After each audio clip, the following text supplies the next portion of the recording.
this is the light halogen lamp, this is the solar cell, this is a voltmeter, ammeter, external load, and finally this is the circuit diagram to calculate the IV characteristics of the solar cell. Just see here, the solar cell is parallelly connected with the voltmeter, that is voltmeter parallelly connected to the solar cell, that is the positive of the voltmeter is connected to the positive of the solar cell, and negative of the voltmeter is connected to the negative of the solar cell. And here ammeter is connected in series and load.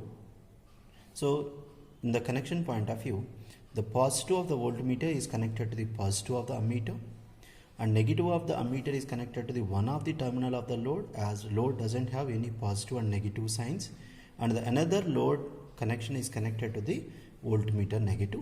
Then after connections of the voltmeter, ammeter and the load, we'll take the solar cell. The positive of the solar cell is connected to the positive of the voltmeter, and negative of the solar cell is connected to the negative of the voltmeter. Just see the connections in the circuit board. As discussed, the positive of the voltmeter is connected to the positive of the, see here, the positive of the voltmeter is connected to the positive of the ammeter. This is the voltmeter. The positive of the voltmeter is connected to the positive of the ammeter, and then ammeter negative is connected to the load. Ammeter negative is connected to the one of the terminal of the load, and then load other terminal is connected to the voltmeter negative. Load other terminal is connected to the one of the terminal of the negative terminal of the voltmeter. Just see, for the voltmeter point of view, I had taken the whole wire, so that is the solar cell parallelly connected, that is the positive of the solar cell is connected to the positive of the voltmeter, and the negative of the solar cell is connected to the negative of the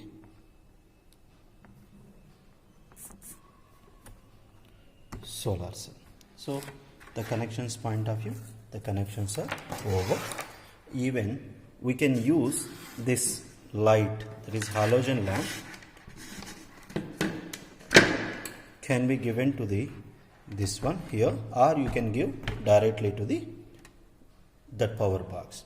When you given the light source to the variable dimmer, by using the dimmer we can increase or decrease the intensity of the light. We can increase or decrease the intensity of the light by using the variable dimmer point of view. And at the same time, if you want to measure the IV characteristics of the solar cell, the light intensity should be fixed, because we are measuring the IV characteristics for a particular conditions. At the same time, the cell distance between the light and the solar cell should be fixed. In this experiment, I fixed the distance at 5 centimeters, so that we can measure the IV characteristics for a particular conditions, like distance between the solar cell and the light is fixed. At the same time, the intensity of the light is also fixed, so that the measured IV characteristics represent the given solar cell for a particular condition. As you know that the solar cell efficiency keep on changes with respect to the intensity of the light, and it also depends upon the distance between the cell and the light. So to maintain the same condition or the similar conditions, so we just fix the distance between the light and the cell, and at the same time intensity of the light. Coming to the measurements point of view. First one, the distance between the light source and the solar cell in centimeter. As we discussed, we have taken the 5 centimeter is the distance, and the voltage and current value should be measured by varying the load resistance. By varying the load resistance, we are measuring the voltage as well as ammeter for a particular condition. Here when you take in the diagram, this is the representative IV characteristics model graph.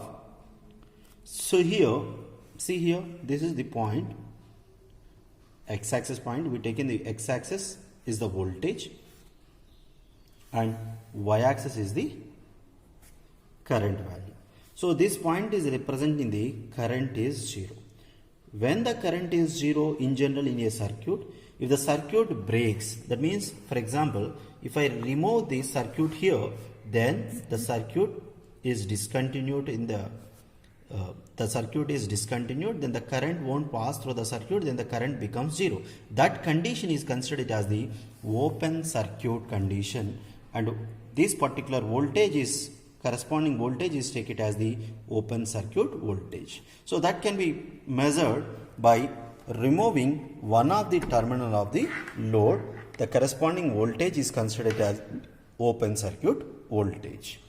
And the second one, here this is the current point, this is the current point. In this point we just consider the voltage is almost 0, voltage is 0. This current is maximum current is considered as the short circuit current. Short circuit current means there is no opposing force. When the load is removed and this terminal directly contact each other, then that particular condition is considered as the short circuit current. So see here, I'll remove the two wires of the load wires and I join these two and I join these two. This condition is considered as the short circuit condition because I just removed the load connections and I joined the directly. This condition is considered as the short circuit condition, and the corresponding current value at that moment, the current is maximum and the voltage is almost 0. That condition is taken as the short circuit condition. In between, by varying the voltages, we measure the different set of parameters of both the voltage and the current values. By using that set of values, we just draw the graph by taking the voltage on x-axis and current on y-axis. We will get a curve like this. By using this curve, we can calculate the efficiency, fill factor of the solar cell, and this is a maximum power point. Power is measured by using the product between the voltage obtained value and the current value for a particular load resistance point of view. Just observation is the short circuit current we should note down, and open circuit voltage, and the maximum peak power point of corresponding solar cell. So in this way we can measure the VI characteristics of solar cell. And the connection point of view, just see the reading of a particular solar cell for a particular distance and the intensity point of view. Now I want to calculate the initially open bias voltage. Open bias voltage is nothing but when the circuit breaks, then the corresponding voltage in the circuit is taken as the open bias voltage. To get the open bias voltage, I just removed one of the terminal of the load, then it discontinued from the circuit, then the corresponding voltage at that moment is taken as the open bias voltage. So for example, when you take in here it is 0.439, that should be considered as the open bias voltage. At that moment the corresponding current value is 0. So if you want to get the short circuit current, so we need to take the two terminals and we just connect the positive negative terminals. Then this connection is taken as a short circuit connection. In case of short circuit current, the current is maximum and the voltage is minimum. The corresponding voltage in the ammeter is taken as the short circuit current value. Now it is 9.02 milliamps is taken as the short circuit current. We should note in the process of calculating the IV characteristics of solar cell, just we will give the resistance. We will increase the resistance and note down the corresponding voltage as well as current readings. So for example, here the current value is 8.75 milliamps and the corresponding voltage is 0.137. It should be taken as the reading 1, and then just increase the resistance value. The corresponding voltage is around 0.181 is taken as the second point reading, and 8.42 is the second point current, and the third one 0.325 and 5.32 is the corresponding voltage and current for a given resistance value. I keep on increasing the resistance value. Now it is 0.354 and 4.30. 0.382, 3.02. 0.395, 2.37. Just note down all the values of the voltage and the current by changing the resistance value. 0.403 is the voltage and 1.96 milliamps is the current value. 0.412, 1.37. 0.416, 1.12. 0.426, 0.65. 0.423, 0.56. 0.426, 0.43. 0.427, 0.42. These are the points, these are the values for different resistance values. Just note down both the values of voltage as well as current in the